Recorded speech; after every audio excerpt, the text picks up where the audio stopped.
एक दूजे के हाथ थामकर संग जीने मरने की कस्में खाने वाला जोड़े अपने इन वचनों को 24 घंटे भी नहीं निभा सका। वैवाहिक जीवन में प्रवेश करते ही सुहाग बचाना सुहागन, अब बंद कमरे में हुई इन मौतों का जवाब कौन देगा? हर किसी के जहन में यही सवाल है। पोस्टमार्टम रिपोर्ट से मौत की वजह तो पता चलेगी, लेकिन घटना की वजह शायद रहस्य ही रह जाएगी। अयोध्या में सुहाग रात में दुल्हन की हत्या के बाद दूल्हे ने आत्महत्या कर ली। सुहाग रात की सेज पर दुल्हन की लाश मिली, जबकि दूल्हा फंदे से लटका मिला।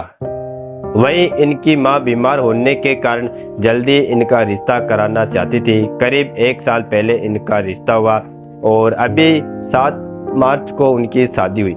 आखिर माँ होती ना कि माँ को क्या टेंशन बहुत ज्यादा होती है, तो माँ सोचा क्यों ना इन बेटे की शादी करा दी जाए जीते जी, क्योंकि माँ बीमार चल रही थी, तभी कोई अनहोनी ना हो जाए। लेकिन ये किसी ने नहीं सोचा होगा कि माँ के पहले ही जो बेटे ने अभी शादी की होगी वह बेटा और बहू दोनों एक साथ चले जाएंगे, एक साथ मर जाएंगे। आखिरकार उस बंद कमरे में क्या हुआ, उस रात को क्या हुआ, किसी को नहीं पता। क्या उस रात को उस कमरे में कोई और तीसरा व्यक्ति भी आया था, नहीं आया? तमाम इन सवालों के जवाब इस वीडियो में जानेंगे, समझेंगे। नमस्कार, मैं राधेश्याम और आप देख रहे हैं KSR न्यूज़ 24। दोस्तों, आज की जो सच्ची घटना है मैं आपको सुनाने जा रहा हूँ। यह सच्ची घटना है दरअसल उत्तर प्रदेश के अयोध्या के कैंट थाना इलाके की सादतगंज मुरावन टोला में सुहाग रात को ही दूल्हा दुल्हन की संदिग्ध परिस्थितियों में मौत हो गई।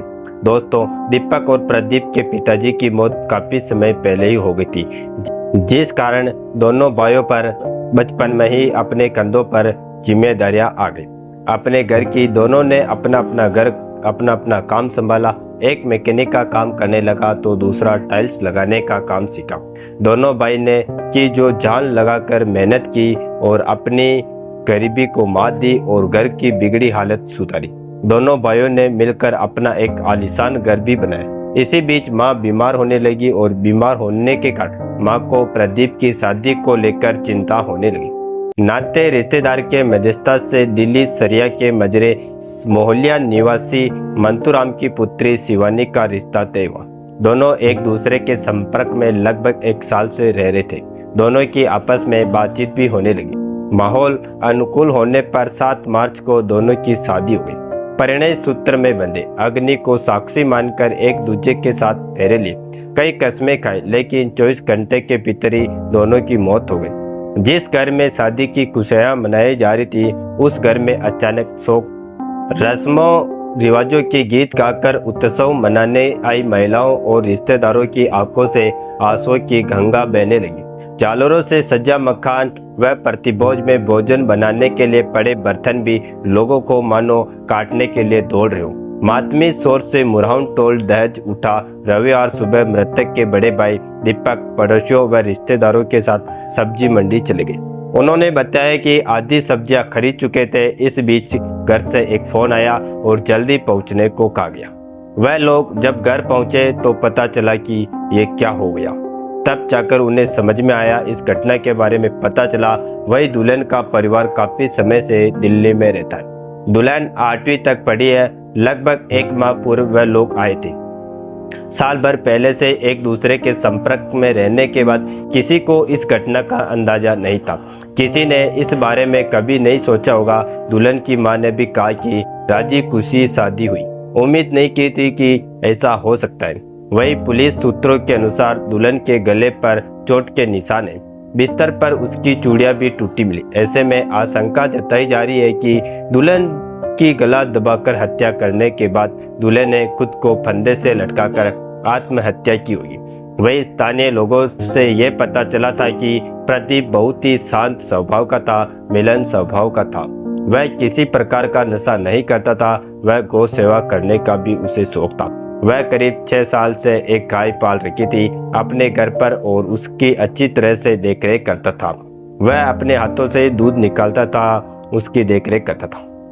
दोस्तों, कभी किसी ने सोचा नहीं होगा कि सुहाग रात के दिन ही दूल्हा दुल्हन की इस तरह से मौत हो जाएगी। दूल्हे का शव बंद कमरे में फंदे से लटका मिला और दुल्हन मृत अवस्था में बिस्तर पर पड़ी मिली। पुलिस शव को पोस्टमार्टम के लिए भेजकर छानबीन कर रही है। आशंका जताई जा रही है कि दुल्हन ने दुल्हन की हत्या के बाद आत्महत्या कर ली। मुराउन टोला निवासी प्रदीप कुमार, जिनकी उम्र 24 साल, वही खंडासा थाना क्षेत्र निवासी दिल्ली सरविया निवासी मंतूराम की पुत्री शिवानी, जिनकी उम्र 22 साल, इन दोनों की शादी 7 मार्च को हुई थी। एक पवित्र बंधन में बंधे थे। शनिवार को बारात लौटी और रविवार को प्रतिभोज का कार्यक्रम होना था। शादी के बाद दुल्हन विदाई होकर शनिवार को राज्य खुशी घर पहुंची और रात लगभग 10 बजे भोजन करके बाद दूल्हा दुल्हन अपने घर में चले गए। सुबह लगभग 7 बजे तक कोई बाहर नहीं आया तो परिजनों ने दरवाजा खटखटाया। प्रतिक्रिया न मिलने पर खिड़की तोड़ी गई तो अंदर का नजारा देख सभी दंग रह गए।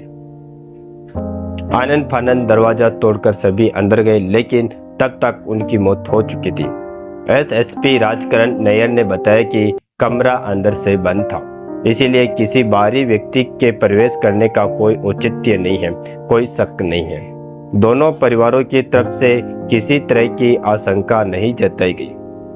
पोस्टमार्टम कराया जा रहा है। फील्ड यूनिट ने मौके का मुआयना करके साक्ष्य संकलन किया। पीएम रिपोर्ट के आधार पर कुछ कहा जा सकेगा। वही सूत्रों के अनुसार पोस्टमार्टम रिपोर्ट दुल्हन की मौत गला दबाने और दूल्हे की मौत हैकिंग आई है। इस पूरे घटनाक्रम को सुनाने का उद्देश्य किसी को परेशान करना नहीं, किसी का दिल दुखाना नहीं, बल्कि आपको जागरूक करना है, आपको सचेत करना है। इस घटना के बारे में आपका क्या कहना है? अपनी राय कमेंट सेक्शन में जरूर बताएं और इस वीडियो को एक लाइक करके अपने दोस्तों तक शेयर जरूर करें। जय हिंद, जय भारत।